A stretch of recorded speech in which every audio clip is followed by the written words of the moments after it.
Vamos a abordar hoy los conceptos de conciencia, tipos de conciencia. Haremos referencia a unos conceptos importantes en el campo de la ética que tienen que ver con los principios y los valores, para después hacer un comentario respecto al tema de los derechos y los deberes. En esta oportunidad, entonces, en este ejercicio sincrónico, que espero tú lo puedas observar en el momento en que puedas, lo tomes en cuenta para los trabajos que vamos a proponer, pero además de eso, te servirán para el quiz y te servirán para el parcial final. Ustedes tienen un documento que han ido trabajando y sobre el cual es la base, mejor, de una pregunta que se dejó con una canción de Gilberto Santa Rosa, La Conciencia, en la cual ustedes tienen que determinar de qué tipo de conciencia se habla en la canción. Bien, pero antes de llegar allá, pues nos tocaría empezar a definir o a entender un poco más ese concepto de la conciencia. Si leyeron el documento, nos hace énfasis el autor en que conciencia viene del latín conscientia y que no es nada más así, literal, eso se llama definición etimológica, que con conocimiento. Es decir, cuando uno habla de conciencia, está diciendo que tenemos conocimiento. ¿Conocimiento de qué? En lo que coinciden todos los autores, es decir, que tenemos conocimiento, del entorno al que nosotros pertenecemos, lo que nos rodea, aquello que algunos pueden llamar la realidad, ¿cierto? Puede ser la pregunta, ¿qué es la realidad? ¿Cuántas realidades hay? ¿Hay niveles de realidad? Pero en este caso, para no ahondar pues, en estas discusiones, sería decir, yo tengo conocimiento de lo que me rodea, de mi entorno, y que yo aporto a ese entorno, yo afecto el entorno y que el entorno también me afecta a mí. Cuando yo soy consciente de eso, de que estoy aquí, de que yo tengo una acción en este entorno, entonces estoy hablando de que yo estoy consciente. Por eso quizá en muchas oportunidades yo les planteo que qué tan conscientes somos. ¿Estamos conscientes todo el tiempo? Es decir, todo el tiempo sabemos qué estamos haciendo, en dónde estamos, cómo vamos a proceder, o estamos como autómatas que vamos por allí sin saber, sin conocimiento. Entonces el concepto de conciencia básicamente es eso, ¿no? Con conocimiento. Ahora bien, no es tan sencillo, ¿no? La ciencia, la psicología, la neuropsicología, la filosofía ha dedicado muchas líneas a hablar sobre la conciencia. El tema es que para la filosofía, por ejemplo, la conciencia es un estado de la mente. Sí, es un estado de la mente y la cosa se queda allí.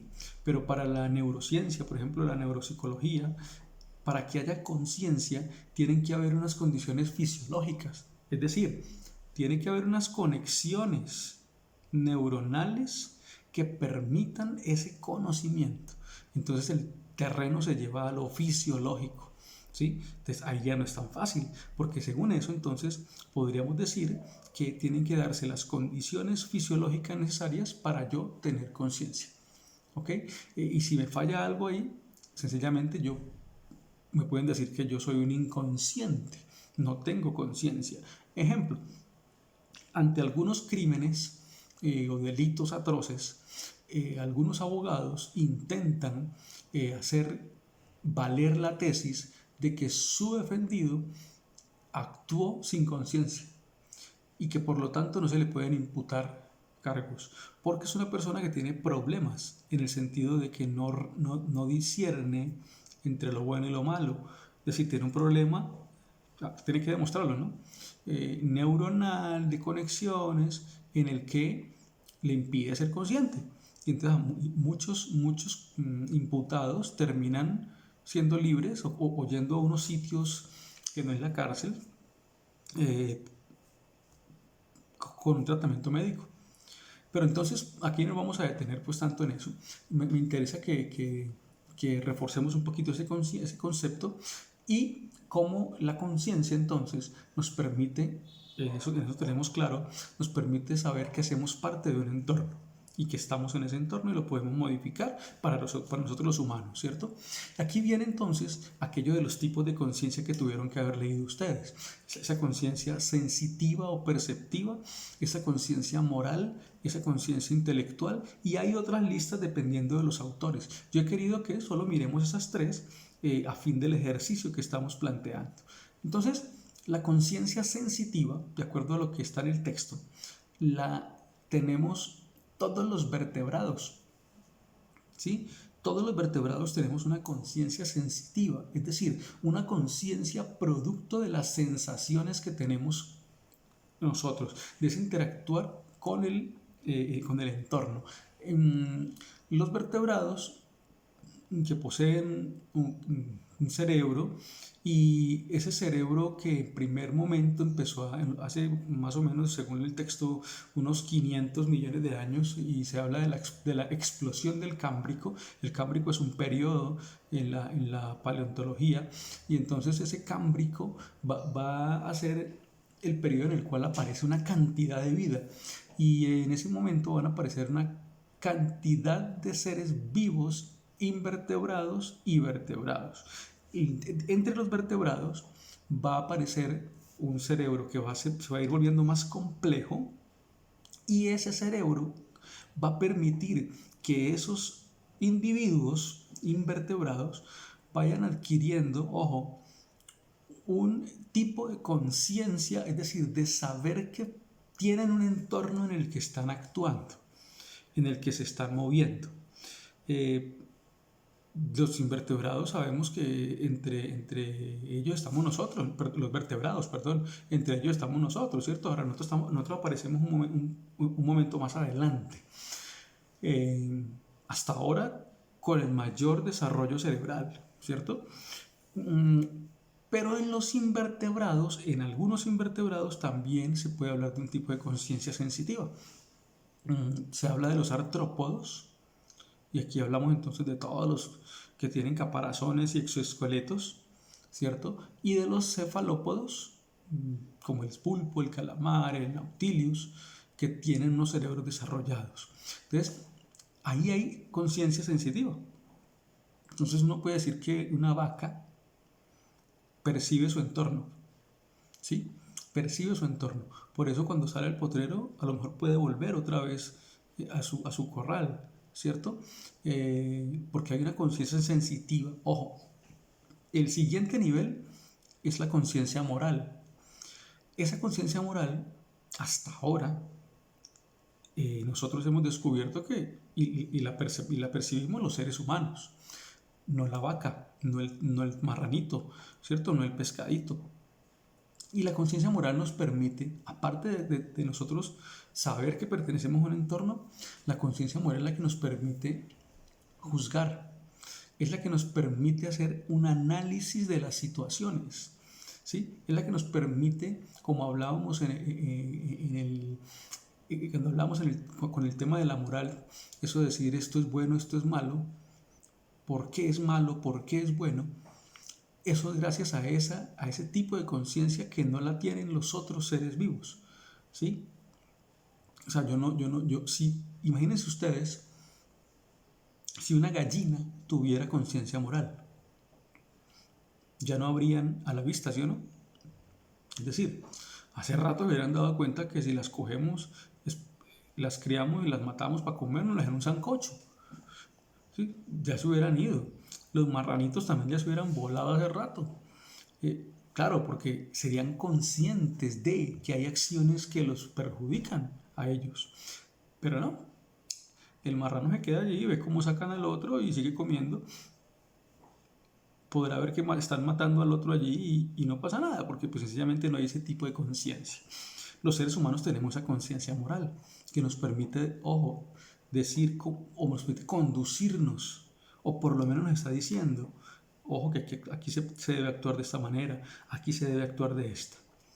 Y hay otro tipo de conciencia que les ofrezco en el documento, que es la conciencia intelectiva o intelectual, que es la que tiene que ver con los razonamientos abstractos, esa capacidad que tenemos los seres humanos de hacer abstracciones, ¿cierto? Por ejemplo, de trabajar con las matemáticas.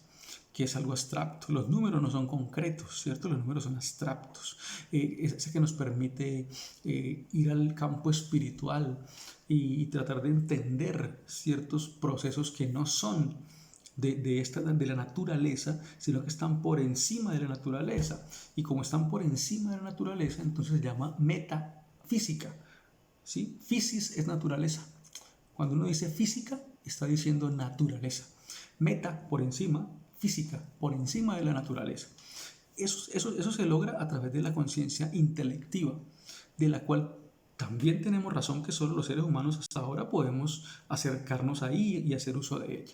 Entonces miren esos tres tipos de conciencia que tenemos los seres humanos y que algo que nos une a las otras especies, aparte de que somos seres vivos y de la parte fisiológica, es que también compartimos la conciencia sensitiva con ellos, pero en ellos se queda la conciencia sensitiva ahí. Bien, ok, entonces en la canción de Gilberto Santa Rosa, el ejercicio es definir, bueno, ahí me está diciendo algo, ¿no? La conciencia me dice tal cosa, el corazón me dice tal otra, la conciencia me dice, el corazón me dice... ¿A qué tipo de conciencia está haciendo referencia Gilberto Santa Rosa en esa canción? ¿A la sensitiva? ¿A la moral? ¿O a la intelectiva? Entonces, la idea es que usted escriba y argumente de acuerdo a esto que estamos hablando, a lo que usted leyó, y después podemos referirnos a eso o discutir sobre eso, ¿vale? Bien, entonces en ese primer momento quería que lo puntualizáramos. Lo otro es que en nuestro módulo de ética y valores humanos, pues hay algo que no podemos dejar pasar y tiene que ver con un concepto que es el concepto de principios, ¿sí? Y valores. Suelen confundirse, ¿cierto? Es una persona con principios o es una persona con valores. Entonces uno entendería que eso es lo mismo, ¿sí o no? Y finalmente uno deriva del otro. Pero es importante tener claro que cuando uno habla de principios, ¿sí? Está hablando de fundamentos, es decir, de pilares, de cimientos. Eso sobre lo que se soporta tu actuar. Es decir, cuando uno cuando uno sale a este mundo, porque uno está en el vientre de la mamá, está en este mundo, pero pues está ahí en el útero, ¿sí o no? Cuando sale pues del útero, llega una familia, la definición de familia que tú quieres, que tú te imagines. Hoy no es familia solo mamá, papá y los niños, sino que hay diferentes tipos de familia, ¿cierto? Pero en esa familia, cuando tú llegas a esa familia, hay una serie de principios, de valores o antivalores que los rigen. Pensemos en el mejor de los casos. Entonces, una familia en la cual hay unos principios, piensen en una casa, los cimientos de la casa, lo que sostiene la casa. Eso que sostiene nuestra vida, que sería la casa, nuestro actuar, son los principios, las normas que nos dicen cómo debemos comportarnos. Es decir, un principio, la honradez. Entonces, desde que llegué a este mundo y empecé a interactuar, en el ambiente en que me moví, la honradez aparecía como algo importantísimo. Y usted no puede robar, usted tiene que ser honrado. Entonces, ese principio se va consolidando a lo largo de nuestra vida. Ahora, ¿puedo cambiar, sí o no? Por alguna circunstancia, puedo cambiar, ¿cierto? Puedo, por alguna circunstancia de la vida, irme por otro lado. Pero cuando se ha cimentado bien el principio, siempre estará ahí. Ese principio, ojo con esto, el valor que yo le doy a ese principio, lo que yo lo valoro, su nombre lo dice, se convierte entonces en un valor en mí. Yo valoro la honradez, ¿cierto? Entonces para mí es un valor importante. ¿Sí me hago entender allí? El principio rige mi vida y yo valoro ese principio. Por lo tanto, el valor que yo persigo va a ser la honradez fundamentado en ese principio de ser honrado. Y así por el estilo pudiéramos ver muchos otros, ¿cierto? El respeto. El respeto es un principio. Es muy complicado. entender personas que no respetan. Entonces uno dice, venga, ¿y por qué no respetan, hombre? Pero, ¿qué le cuesta? Pues sencillamente es que esa persona que no respeta no tiene o tiene un un bajo fortalecimiento de ese principio del respeto.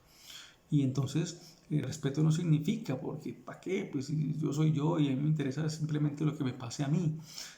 Pero si yo doy al respeto el valor importante en mi vida y así lo expreso, para mí va a ser valioso y voy a caminar siempre por el buscando, guiándome por ese valor del respeto. En ese sentido, muchachos, es bueno preguntarse cómo están mis principios o si tenemos principios. Yo creo que sí, pero ¿cómo están? Y yo soy coherente con esos principios, porque muchas veces los principios están allí, pero la sociedad que se encarga por la sociedad de consumo, por el capitalismo, de taladrar esos principios, porque lo que importa es el dinero, lo que importa es tener, para muchos lo que importa es conseguir por encima de lo que sea, terminan cercenando esos principios y valores, y entonces empezamos a colocar unas cosas por encima de otras. Entonces invertimos las prioridades en nuestra vida y renunciamos a esos principios de los cuales estábamos tan convencidos, pero que después, al dejarnos involucrar en este mare magnum social, decidimos, pues eso no vale la pena ser honrado. En un país donde todo el mundo roba, no vale la pena. ¿Para qué respetamos? Lo importante es tener plata, lo importante es salvarme yo, lo importante soy yo. ¿Sí? Y renunciamos a eso. Y la idea no es esa, porque al final o en la mitad del camino descubrimos que hemos vivido para otros, descubrimos que renunciamos a eso que queríamos ser y con lo cual éramos o buscábamos la felicidad y empezamos a buscarle la felicidad a otros, ¿sí? Buscarle la felicidad a otros por renunciar a lo nuestro. Entonces, pensemos un poco en nuestra forma de actuar. Pensemos que nosotros tenemos que regirnos por esos principios. Y es que eso es lo que nos diferencia de los demás. Y es que eso es lo que nos permite destacarnos. Eso es lo que nos permite, y véalo desde el punto de vista laboral, eso es lo que te permite a ti a lo mejor ir y ocupar ese puesto que estaban buscando, porque es que tú sí proyectas unos principios férreos y que tú no renuncias a ellos. Y a lo mejor esa empresa está buscando eso, no aquel que se acomoda, ¿sí? Aquel que se acomoda, no, sino que ven en ti una persona que sabe lo que quiere, pero que aparte de eso hace honor a esos principios. Entonces recordemos, los principios son esas grandes normas que rigen nuestro actuar y cuando yo valoro eso, entonces se vuelve un valor. ¿Listo? Entonces la honestidad, la responsabilidad, la puntualidad, el respeto son valores que me están diciendo cómo estoy yo de principios. No es muy difícil encontrar entonces personas que uno dice, uy, esta persona poco de principios, porque vemos en su actuar, ¿cierto? Vemos cómo pretende llevarse por delante a todo mundo, vemos cómo va en contravía de una cantidad de acuerdos que hemos hecho para vivir mejor en la sociedad. Ok, nosotros aterrizamos ahora en el tema de los derechos humanos y de los deberes. Mire que si yo tengo bien asentados mis principios y mis valores, yo sé que debo cumplir los deberes, ¿cierto? Los deberes no son de voluntario cumplimiento. En una sociedad, así como hay derechos, debe haber deberes. Yo debo cumplir con algunas cosas para que la sociedad funcione. Yo tengo que poner de mi parte, yo tengo que dar para que esa sociedad pueda funcionar. Si usted revisa la Constitución Política, en la Constitución Política están los deberes de los ciudadanos colombianos. Usted revisa el manual de convivencia de la escuela y ahí están los deberes suyos como estudiante. Y a todo espacio al que lleguemos como institución, usted va a encontrar unos deberes. En la familia hay unos deberes que a lo mejor no están escritos, ¿sí o no? Pero están ahí. Usted sabe que hay unos deberes. Que usted se haga el loco es otra cosa. pero hay deberes que hay que cumplir. Hay familias que los hacen cumplir, otras son más laxas en eso y dejan que los pasen por la galleta y terminan cumpliéndolos uno solo cuando tienen que cumplirlos todos, pero sabemos que están allí. Los deberes se deben cumplir, muchachos, porque si yo exijo derechos, yo debo cumplir mis deberes. Eso va de la mano, ¿no? Derecho y deber va de la mano.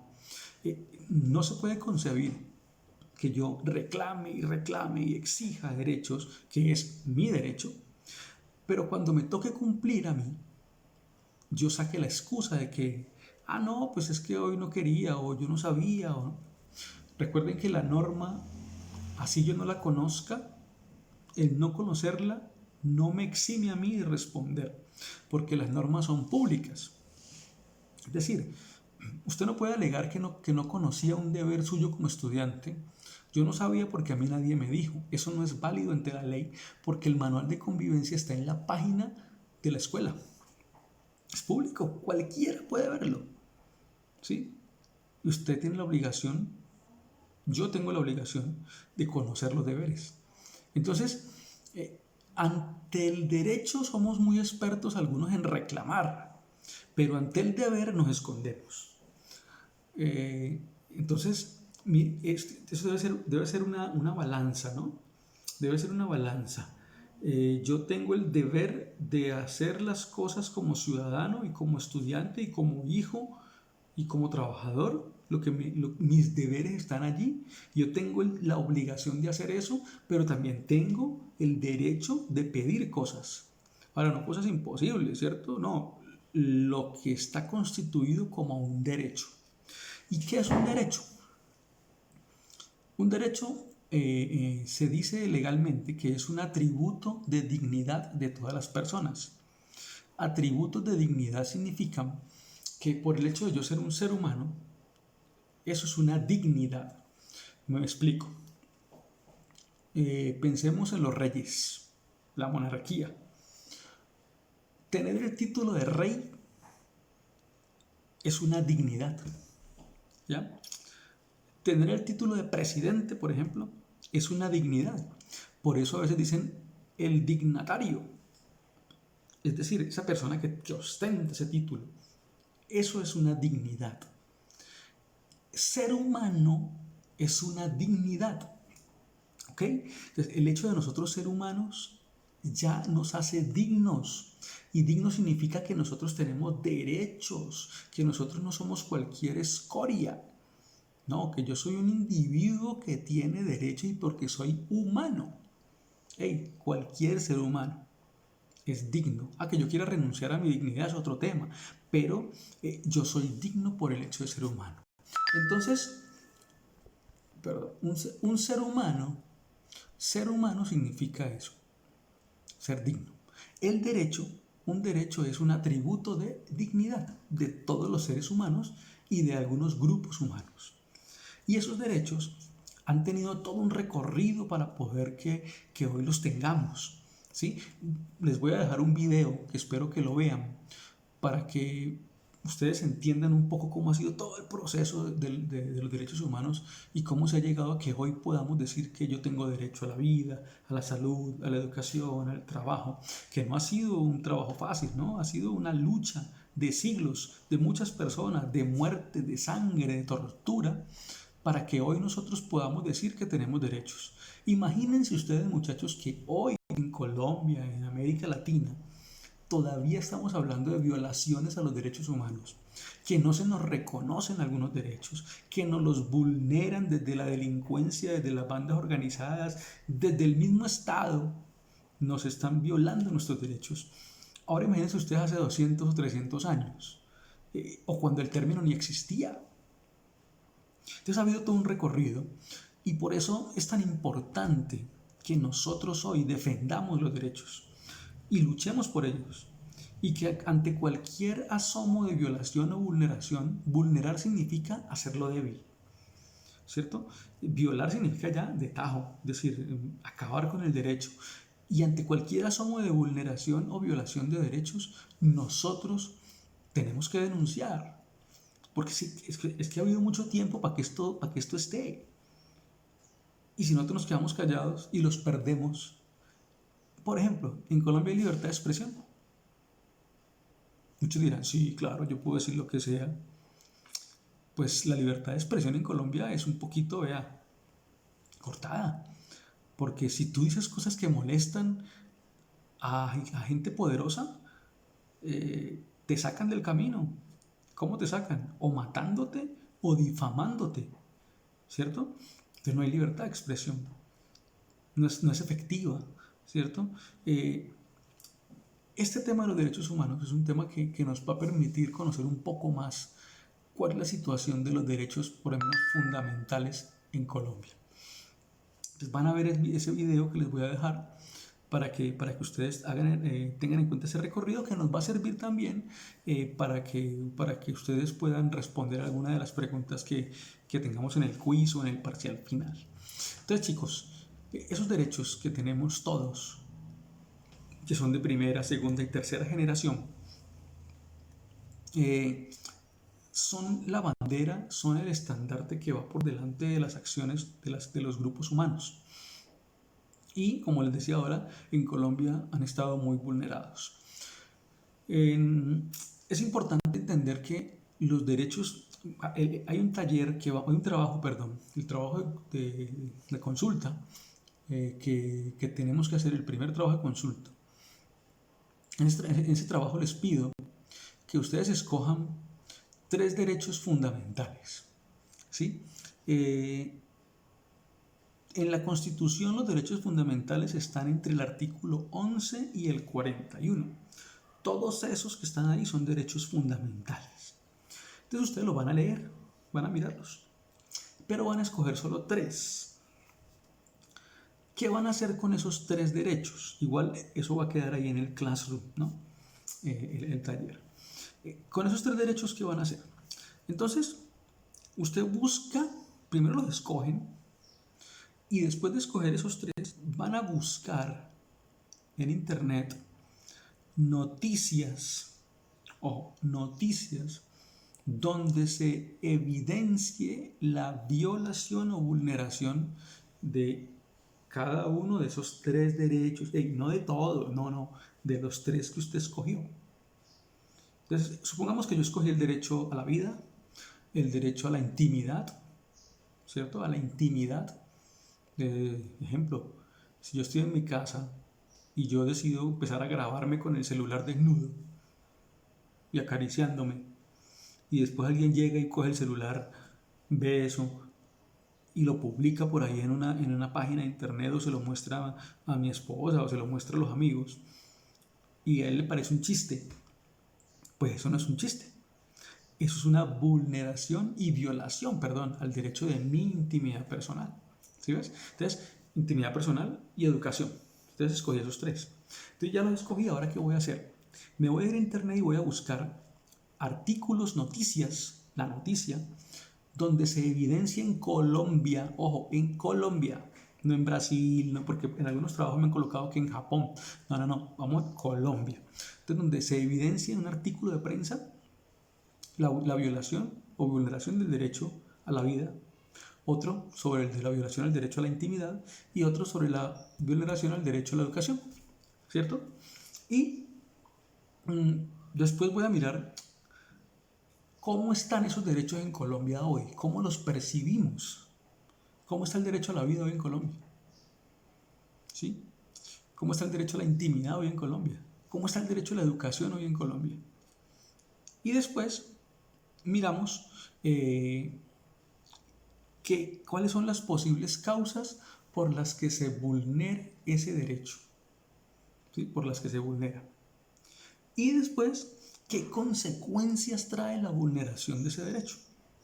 Entonces, ese es el trabajo, ¿sí? Solo con 3 derechos que usted escoge. Los escoge, busca las noticias, una por cada uno, dice cómo está la situación de sus derechos hoy, qué causas pueden llevar a que se vulnere y qué consecuencias generan esa vulneración, ¿vale? Eso con el objetivo de que podamos hacer como un análisis de caso muy chiquito de 3 derechos fundamentales en nuestro país, ¿ok? Muy bien. Entonces, espero que esta corta intervención pues sirva para apuntalar algunos conceptos y que les sirva a ustedes para desarrollar sus talleres, para responder algunas preguntas que dejamos en el muro del Classroom y para que le genere a usted la inquietud de profundizar un poquito más, ¿ok? Bien, entonces nos estamos viendo y muchas gracias.